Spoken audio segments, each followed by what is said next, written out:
elbow and not the wrist would be stage 2. From the shoulder and not the wrist or the elbow would be stage 3. Alright, and then if you use this or you get even bigger, that would be stage 4, like as big as you could get, right? Now it's the same when you're riding. You use a little leg, that's stage 1.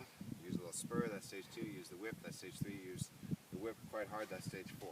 Now you can use these in different ways. So if a horse is learning something new, alright, you're going to go stage 1, you're going to ask nicely. Then you go stage 2, a little more. Then you go stage 3, a little more. And then stage 4, a little bit more. And at any point here, if they do what you're asking, you're going to go back to 0 over here, right? So that's when they're learning. Right? Or if they've already learned something and you want to reinforce it, like let's say they've learned to back up, like you know the horse knows to back up, but you're asking nicely and he's not doing it, right? You see that? And what you're going to do is you're going to go stage 1, or you're going to skip stage 2, and you're going to go to stage 3. Or maybe even you're going to skip 1 and you're going to go straight to stage 4, right? And then what happens after you've done that is that the next time you do stage 1 and they actually listen to you. You know what I mean? Yes. Whereas if you start to go through all the stages after they've learned something, then they might get a little desensitized to that. Okay?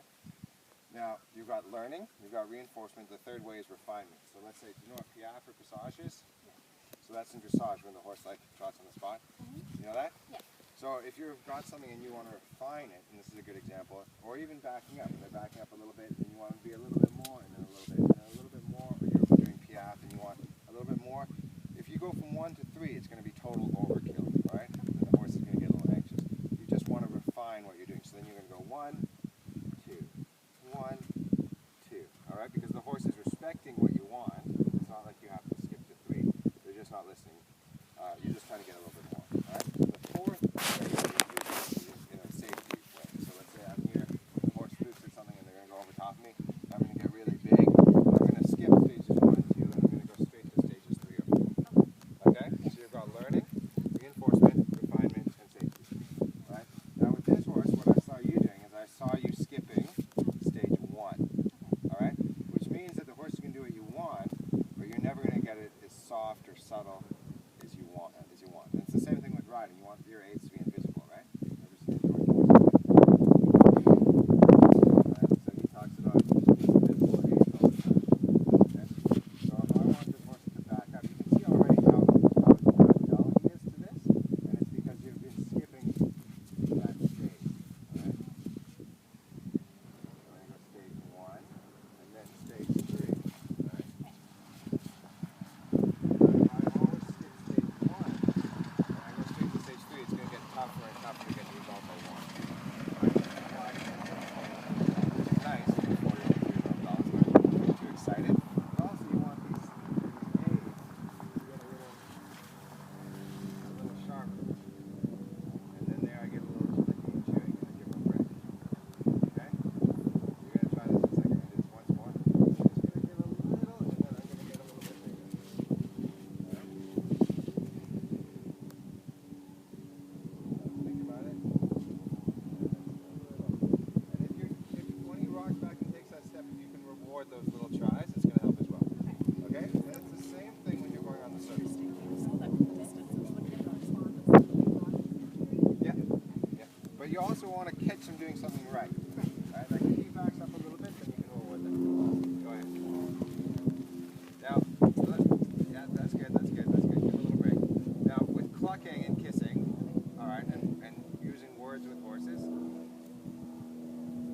it's not going to make the horse worse, but usually people aren't consistent enough to make the horse better with it, right? And what I mean by consistent is often people use a cluck or a kiss for many different things, right? And it's like if you're learning Chinese and people aren't consistent with the words that they teach you, there's no way you're going to learn that language, right? So if you want a kiss to mean something, you can't use it to mean go backwards and forwards. You know what I mean? So do you ever use a kiss to go forwards?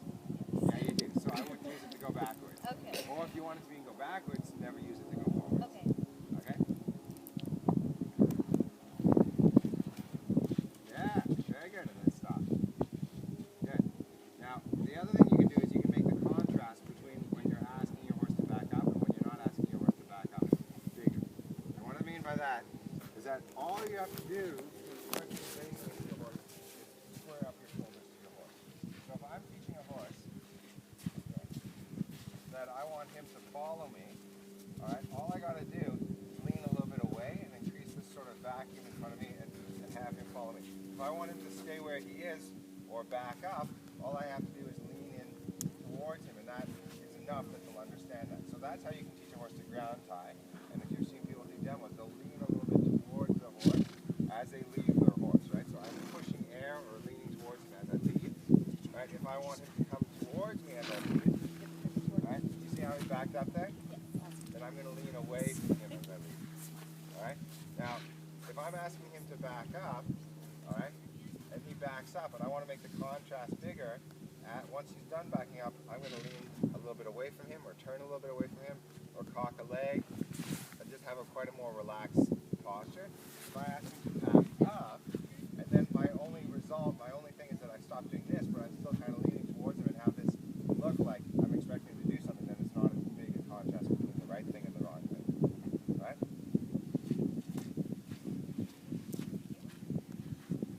Now let's go ahead, that's enough with backing up. Let's go ahead and send them on the circle again, and we'll work on fine-tuning that a little bit as well.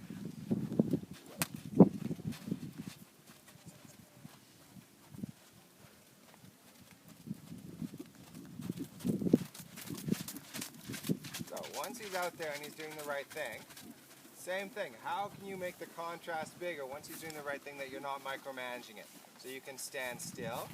You can not square up your shoulders. You see how he's learned to micromanage the trot? Like if you stop, then he stops. We want him to maintain gait speed and direction. All right?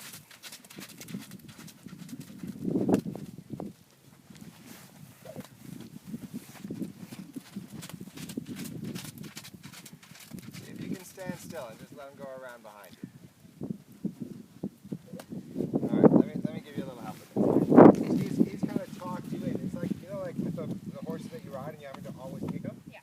They've kind of talked you in to like micromanaging their trot. Instead, what you want to do, you want to teach them to do it themselves. So just stand in front of my circle for a second. Okay. Stand over by the fence for 1 second. Alright? Now, so I'm going to send him out like this. Alright? Then I'm going to go to step 2. Alright? And then step 3. And then step 4. And then when he starts to go in the right direction, I'm going to stop. Alright, just move back one more step. Alright, step 1, step 2, step 3, step 4, and then I'm going to stop. So I'm going to reward these little tries a little bit more, alright, so that he can start to understand what I want rather than me micromanaging the trot here. Now, essentially, almost everything we do with a horse, we're motivating to stay out there for a second. We're motivating them through different ways, all right? You can motivate, what are some different ways you can motivate a horse? You tell me. Well, when they're on the ground, you can point. But that point is a way of communicating. It's not a way of motivating. Okay. Body language? Body language is more a way of communicating rather than motivating as well. Okay, then I'm not sure. So this stick motivates him, right? Yeah. Why does it motivate him? Because it tells me to go. Because it hurts, right? It's uncomfortable, right? So you can motivate a horse through what you would call comfort or safety, right? They either feel uncomfortable, right, because something's painful, right? Or even you can make a horse feel uncomfortable without making it painful. You can just make them, like, for example, if you take a horse away from a herd, they'll feel uncomfortable, right? Yeah. So comfort is one way to motivate a horse. Safety is another way. What's another way you can motivate a horse? I have no idea. What about food? A horse is motivated by food. Yeah. Yeah, so let's say you want to get a horse on a trailer, you can have treats in the trailer, right? And what's another way to motivate a horse? What do horses like to do that can motivate them? What about young horses in particular? They like to what? What do kids like to do? Play. They like to play, exactly. So you can motivate a horse to play. And what else do horses like to do? Stop. Actually, rest. They like to rest, yeah? So they can feel comfortable while resting. So you can use that as a motivator as well. Okay, so what I'm doing here is I'm motivating this horse through comfort. Now, if he gets more comfort when he stops than when he goes, he's going to learn to stop. But right now, because I'm just letting him do his own thing, he's getting more comfort by going, right?